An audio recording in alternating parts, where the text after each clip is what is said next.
What's up, everyone? You're watching the Giant Pregame Show presented by Sherwood Ford. Caroline here, and I'm with the one and only Tyler Yaremchuk. And guys, as you guys know, it's the NHL Trade Deadline day.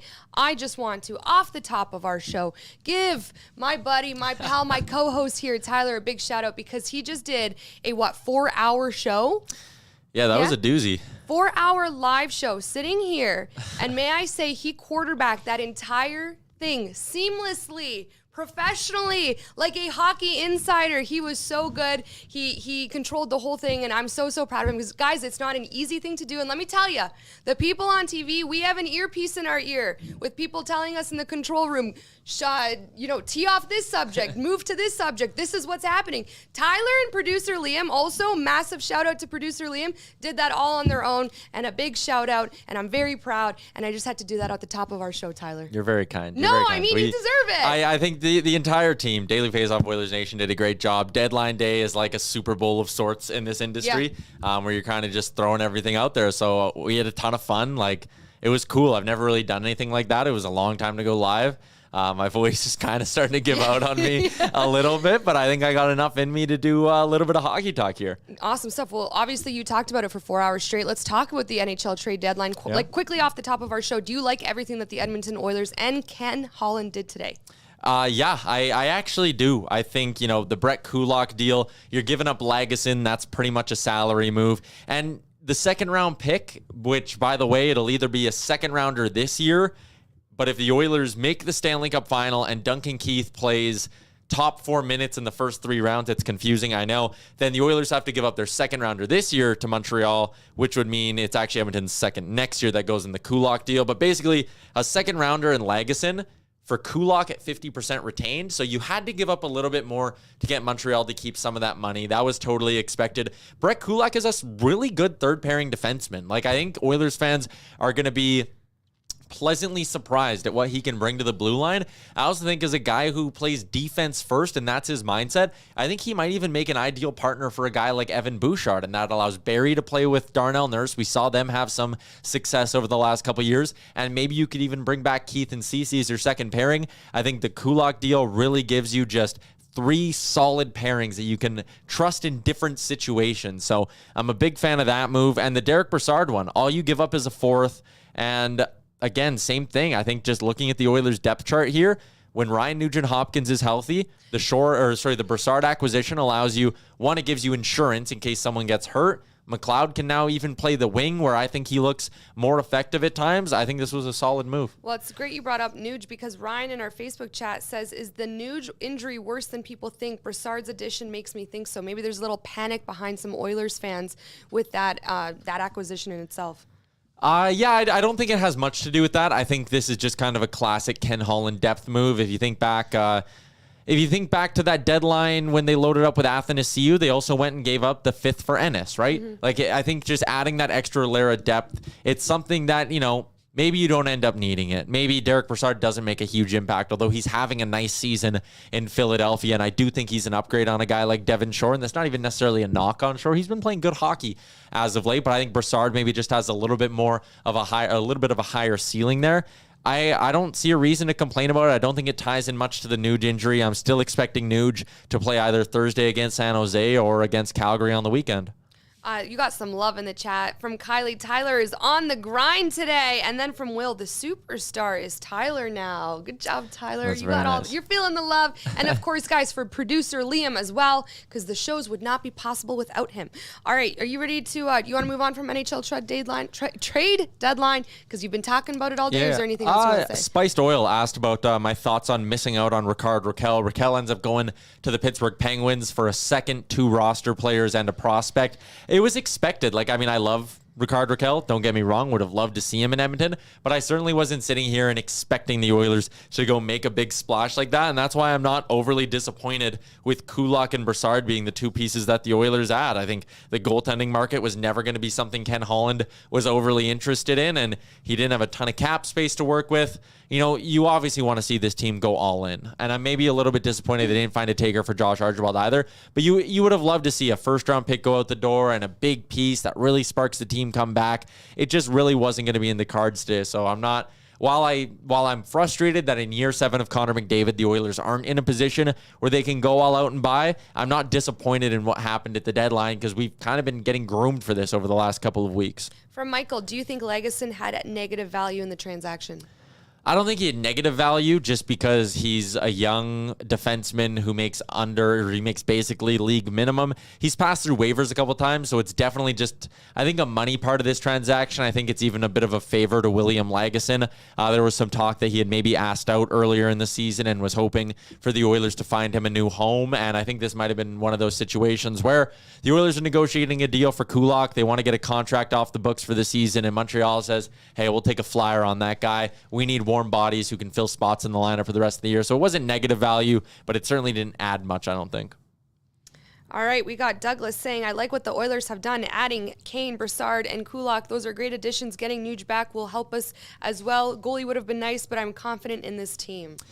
I'm confident in the team outside of the crease. I think getting into the playoffs, there's major question marks between the pipes still with this hockey team. They seem set on running Smith and Koskinen down the stretch. Mikko's obviously had a pretty good run here as of late. Smith, not so much, but we'll see. Mike Smith is going to get the start tonight against Colorado. We'll jump into that in just a second, but I think their depth on D now is solid, and I really like it. You know, a guy like Chris Russell is going to be your 7th defenseman, and I think that's all right.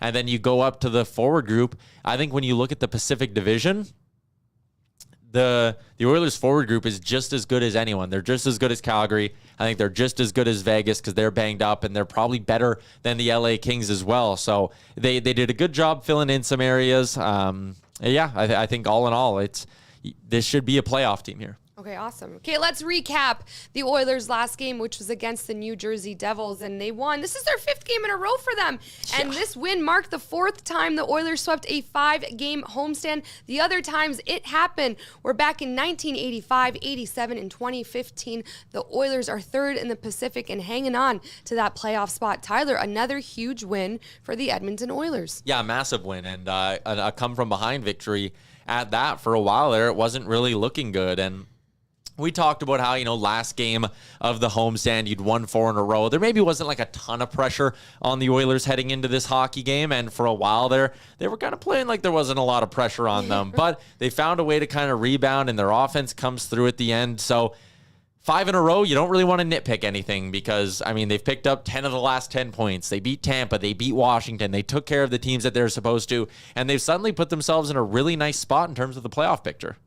Let's talk about Evander Kane. 2 goals on the night, or in the day for Evander Kane. 4 goals, 5 points in his last 3 games. And not only a guy that has come into this team and figured out a way to produce points for the Edmonton Oilers, but I feel like he scores really important goals. And he's a guy that's really come in and has done his job, and I don't think anyone can argue that. No, I don't think so either. Like, he's up to 12 goals already on the year. I know. Like, that's insane. The pace he's playing at is unbelievable. I remember when they first signed, we were talking like, if he gets to that 14, 15 goal range, you're probably thrilled. Well, 12 goals in 23 games. Evander Kane, he might end the year as a 20-goal scorer. I know. Like, at this rate, he likely will end things as a 20-goal scorer for the Oilers. So, again, there are a lot of reasons to not want Evander Kane to be here long-term. We've talked a lot around Oilers Nation about what an extension looks like. Should they be interested? That's probably a conversation for another day. But in the moment, that's looking like a really nice pickup by Ken Holland. And it does, to an extent, play into the deadline conversation as well, because that is a guy who wasn't here at the beginning of the year who's going to be here contributing into the playoffs. Connor freaking McDavid, 11 points in his last 5 games, 1 goal, 2 assists against New Jersey, leads the league with 90 points, and I feel like he's locked and loaded and ready to be in the playoffs, and I don't know, Tyler, you tell me, is he in Connor McDavid mode right now? Yeah, he absolutely is. 5 straight multi-point games for Connor McDavid. In that span, he has 11 points. Like you said, it's crazy. It's one of those zones for McDavid where he's seemingly putting up points and scoring at will. He's also scored in 5 straight games as well. And earlier, there was a long stretch. Like, when you go through his game log, there were a lot of zeros in the goal column for a lot of games. Like, goal scoring is something he's been fairly inconsistent in that area this season. And to see him kind of get hot like this, he's up to 35 goals now on the season, scoring goals at big points for the Oilers as well, scooping up an empty netter there. But the assists, like that Evander Kane goal in the second period, one, it was beautiful. and the delayed reaction of the horn going later was good. But McDavid gets an assist on that, and then the big one that put them up 4-3 as well, that eventually goes down as the game winner. That's huge, and McDavid was right in the center of a lot of the action. I also love it because now I feel like when Connor scores, you know that you almost can expect something from Leon Draisaitl with that healthy competition that you know there must be between the two of them. Yeah. Ryder Boy's getting it done because 1 goal, 1 assist from Leon Draisaitl, 6 points in his last 4 games. Just kind of like a team, collective, cohesive unit that we're seeing right now from the Edmonton Oilers in terms of their offense. But again, this is why I kind of said their forward group, I think, is the best in the Pacific Division. Like, you look at the way they were able to produce offense and the different names that were getting involved. That Tyson Barrie goal. Devin Shore picked up an assist on that. The third line was on the ice for that goal. Connor McDavid, top line, got involved. Zach Hyman scored as well. Like, every line was really chipping in for this Oilers team, and that's, again, you need that in the playoffs. Sometimes when you get into a playoff series, the top lines are going to cancel each other out. You need depth pieces to come through. The Oilers are showing they have the depth pieces that can do that. Mikko Koskinen, 25 saves on the night, and, we can just go past the Mikko Koskinen conversation. We've been talking about it every single pregame show. Yeah. But Mike Smith gets the nod tonight in between the pipes for the Edmonton Oilers. Yep. And he's not my go-to for the Oilers, but what I will say is I'm happy he's getting the start because I would like to see what Mike Smith can do at this point in time in between the pipes against a team that isn't the Sabres. I want to see Mike Smith when he's got Nathan MacKinnon going at him. Yeah, I think that's a good point. Like, we talked about that after the Buffalo game where it was a solid performance from Smith, but he wasn't tested that much. Okay, well, he's going to be tested tonight multiple times. Like, it's going to be a tough start for Mike Smith. The other thing, and the Twitch chat was talking about this a little bit, I think Mike Smith getting the start tonight against Colorado is another sign that Jay Woodcroft is living life with Mikko Koskinen as his number 1. Tonight against Colorado, listen, you're going to need your goalie to be good, but you're also probably going to have to score 4 or 5 goals anyways to beat this Colorado team because they're that good. So put your backup in. If he steals you one, great. If he doesn't, this is maybe one of those scheduled losses where you've won 5 in a row and you're going up against a powerhouse. They're the betting odds favorites to win the Stanley Cup this season. Tomorrow, though, you get Dallas. It's the second of back-to-backs. Dallas is right around you in the standings as well if the Oilers happen to slip back into the wildcard conversation. That is a big game tomorrow against the Dallas Stars. I like saving your number 1 guy, Mikko Koskinen, for the bigger game. Are you throwing Mike Smith to the Wolves today? Yeah, I guess you are, but I just don't have a problem with it. I absolutely don't either. And quickly, you mentioned Barrie, and Michael in our chat says props to Barrie. If he catches a hot streak, that could be a difference maker. And I have Barrie in my pregame notes too. 8 points in his last 5 games, 1 goal, 1 assist against the New Jersey Devils. And it's very important to see someone like Tyson Barrie find a way to find the back of the net for the Oilers. Yeah, wow. I didn't even really realize that this guy's on a 5-game point streak for Tyson Barrie since he came back into the lineup.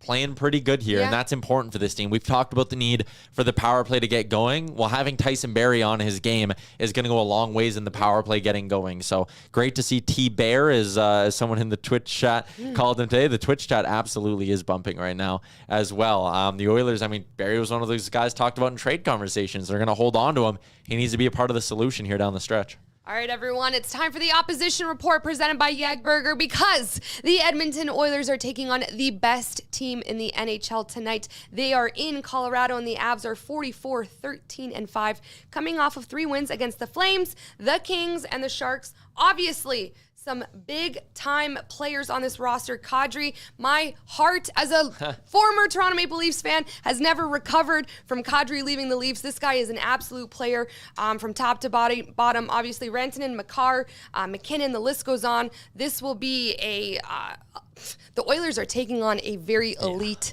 team today, a team that is playoff ready, Tyler.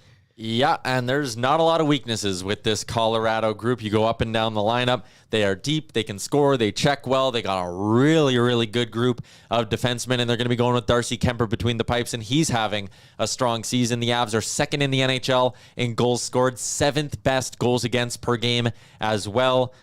Top 10 in power play. I believe they're top 10 in penalty kill. No, sorry, they're just outside of there, but they're very, very good. And if you don't have your If the Oilers have their A-plus game, they might not win tonight. That's how good Colorado is. If you don't have your A-plus game, then you don't stand a hope in hell of beating this Avalanche group. So it's going to be a tough test for the Oilers. But what I'll say is you've given yourself the wiggle room here. Like we talked about how important it was to go out and beat New Jersey for the sole reason of the last thing you need is to go into back-to-backs, 2 tough games, Colorado and Dallas, and at the end of this mini road trip, be sitting there going, crap, we've lost 3 in a row. You beat New Jersey. You've built yourself up a little wiggle room where I think most Oilers fans would agree, get the split. If you lose to Colorado, that's fine. Just go beat Dallas tomorrow. If you somehow beat Colorado today, you're laughing. It's gravy. But get the split here. And even if you don't, I think it'd be hard to be it'd be tough to be upset with this team considering how well they played and the points they banked at home. Yeah, absolutely. All right, let's move on to the lines for the Colorado Avalanche. Yeah, starting at the top for the Avalanche. Actually, I'm going to start in the injury report because there's some notable names on there. They're missing a couple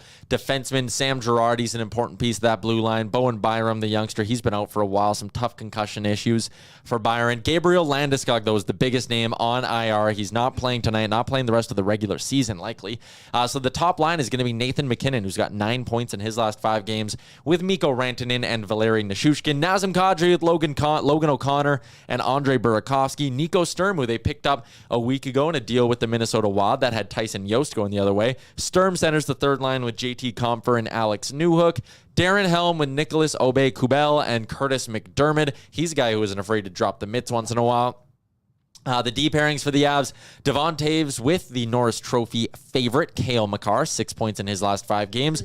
Ryan Murray with Josh Manson. They picked him up just under a week ago from the Anaheim Ducks. And then it's Jack Johnson and Eric Johnson on the third pairing for the Colorado Avalanche. Darcy Kemper in the Avs' last 5 games. How about this? Kemper's only 2-2, but he has a 1.27 goals against average, 966 save percentage. He's playing some good hockey right now. It's so funny because I was doing my pregame notes and I'm like, okay, let's check out the player stats for the Avs. Obviously, we know that there's unbelievable players on this team, but I'm like, Kadri's leading the team in points. He's having himself a year. And again, I always cheer for Kadri. I love Kadri.